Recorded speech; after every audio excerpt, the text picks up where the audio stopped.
Alors, extrusion de la couronne qui va nous servir à disposer nos cristaux. L'extrusion, le raccourci clavier, c'est la touche E du clavier, E comme extrusion. Alors ne le faites pas tout de suite, je vais le lancer une fois, vous allez comprendre pourquoi. Si je fais une pression sur la touche E du clavier et que je déplace ma souris, vous le voyez ici, ce qu'a fait Blender, Blender a réalisé plusieurs opérations. Il est important de bien en avoir conscience.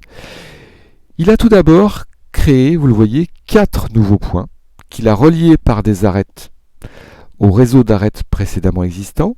Et entre ces arêtes, il a créé 3 faces. On le voit ici. Et suite à cette opération de création, il a immédiatement lancé une autre opération qui est un déplacement. Donc la touche E du clavier vous permet de faire à la fois une extrusion et un déplacement. Ce qui fait qu'au moment où je déplace ma souris, on voit apparaître le résultat de cette extrusion. Il se trouve que je ne souhaite pas déplacer ces points, je souhaite les disposer en cercle autour. Donc ce que je vais faire, je vais simplement appuyer sur la touche ESC du clavier, donc Escape. La touche Escape permet d'annuler l'opération en cours et là je vous demande d'être attentif. Cette opération Escape a annulé non pas l'extrusion mais simplement le déplacement de mes objets. Ce qui fait qu'à l'écran en fait on ne voit que 4 points mais en fait j'en ai 8. Et pour les différencier, je vais simplement appuyer maintenant sur la touche S du clavier, S comme Scale, mise à l'échelle. Et là, si je déplace ma souris, vous le voyez, miracle, Blender me fait une mise à l'échelle à partir du centre de l'objet des points précédemment créés. Et donc cette mise à l'échelle permet de créer cette couronne. Voilà, ces quelques étapes sont un petit peu délicates, mais vous le verrez par la suite si on fait un peu plus de modélisation. Il faut avoir conscience que l'extrusion, la commande extrusion dans Blender, donc l'opérateur, ce qui s'appelle un opérateur dans Blender, l'opérateur extrusion dans Blender permet à la fois dans un même temps de créer de nouvelles faces et de nouveaux points et les déplace. Donc c'est important parce que si on annule le déplacement, on a bien de nouveaux points mais qui vont se retrouver aux coordonnées exactes des anciens points, ce qui peut poser différents problèmes. Voilà, donc j'ai maintenant cette couronne. Maintenant, les choses sont assez simples. Je vais simplement faire ce que j'ai fait pour le pavage d'hexagone. Je clique donc ici sur le système de particules. J'ajoute un nouveau système de particules. Je vais immédiatement ici dire que je veux, voilà, une distribution en grille. Hexagonale, pas forcément, puisque là je vais avoir une répartition qui sera plus ou moins aléatoire, on le verra plus tard. Je vais ici aller dans Physics, dire que je ne veux pas de physique, je ne veux pas que mes particules réagissent à la gravité par exemple. Je vais tout de suite cocher Unborn et Dead pour dire à Blender je veux que tout le système apparaisse quelle que soit l'image sur laquelle je suis situé. Je vais dire à Blender, alors est-ce que je décoche Show Emitter ou pas? Ça n'a pas une grande importance là, on peut laisser Blender afficher ce plan. Je vais continuer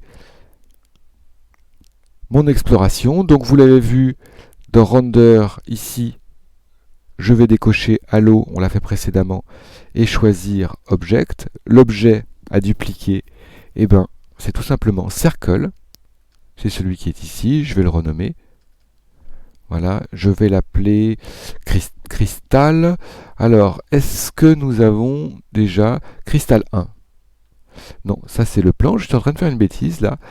Ça c'est Emit 2. Donc ce que je souhaite dupliquer, c'est pas Emit 2, c'est ce plan que j'avais pas renommé. C'est bien Crystal 1 et voilà. Donc petit moment de confusion, vous voyez que c'est important de nommer tous les objets qui participent à la scène. Je vais mettre plus tard ce Emit 2 dans un cal. Et ici, j'ai donc une duplication de mes cristaux de base qui sont pour l'instant masqués. Et là, je vais pouvoir choisir leur échelle. Et je vais également, chose très importante, faire varier ici l'échelle, mais de façon aléatoire. C'est ce qui s'appelle Scale Randomness. Je peux encore augmenter l'échelle, la résolution. Et je peux, autre subtilité, augmenter le hasard dans la répartition, vous le voyez ici, de mes cristaux.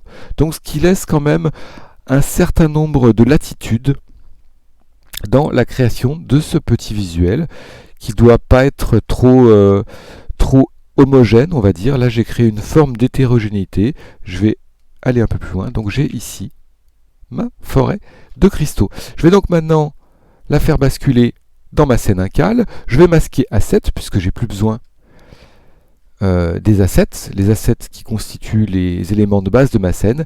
Et j'ai donc bien ici ma petite forêt de cristaux, mon pavage d'hexagone, dans lequel je pourrais plus tard ajouter l'incale que nous avons précédemment fabriqué.